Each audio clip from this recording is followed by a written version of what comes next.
In this experiment, we will use a gas discharge lamp and a diffraction grating to observe the emission spectra of different gases. Place a discharge tube in the holder. Switch on the lamp.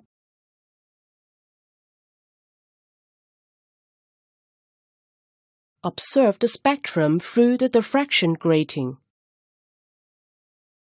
Observe the first-order spectrum.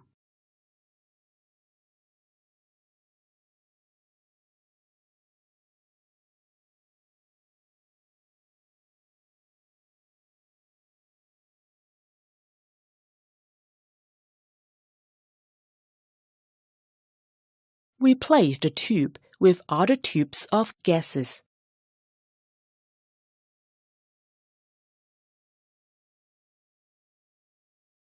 Observe the spectrum through the diffraction grating.